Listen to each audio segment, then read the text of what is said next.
visi nori būti turtingais žmonėmis. Pinigų pas mus kaip dykumoj. Baisi situacija šitoj šaly, nieks nenori likti Lietuvoj. Tu gali bandyti pavogti metalo arba atimti telefoną už kampo, bet galų gale už grotų papulsi. O aš turiu sukūręs verslo planą, kad normaliai uždirbsiu ir legaliai. Pradėsiu verslą aš nuo nulių. Depozito, aš priduosiu savo depozito, butelį pakelsiu nuo aikštės granito, greitai atsidursiu tarp elito.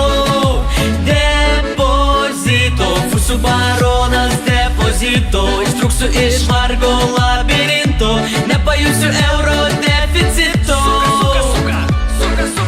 Suka vargis politikai, nebeliks jaunimo, emigruoti planuoja, angliškai tik dainuoja. Nebus man už ką nupirkti cepelino, kol liaudis tyliai loja, jie toliau štampuoja sau palankius įstatymus. Tačiau pala berniuk, nepaeis tavo triukas. Turbūt galvoji, kad gyvenimas aplink tave sukas, tu juk nebūkas, suksis kaip spineriukas, kad vėliau pamatytų anūkas, kaip jo senelis į žmonės prasimušė, už bonkės įgijo mašiną sau. Kaipgi būsiai dabar žmonės gert nustos, negalėsi daug pririnkti tą Pakito, nuotaika pakito, kaip akmenukas nuo kalo nusirito. Nėra apetito po tokio vizito, baisi realybė kaip saulė nušvito.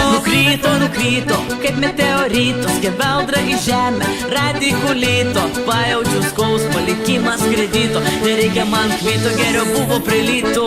O ne prie Ruso? Ne, prie lyto. Depozito, aš priduosiu savo depozito, butelį pakelsiu nuo aikštės granito, greitai atsidursiu tarp elito.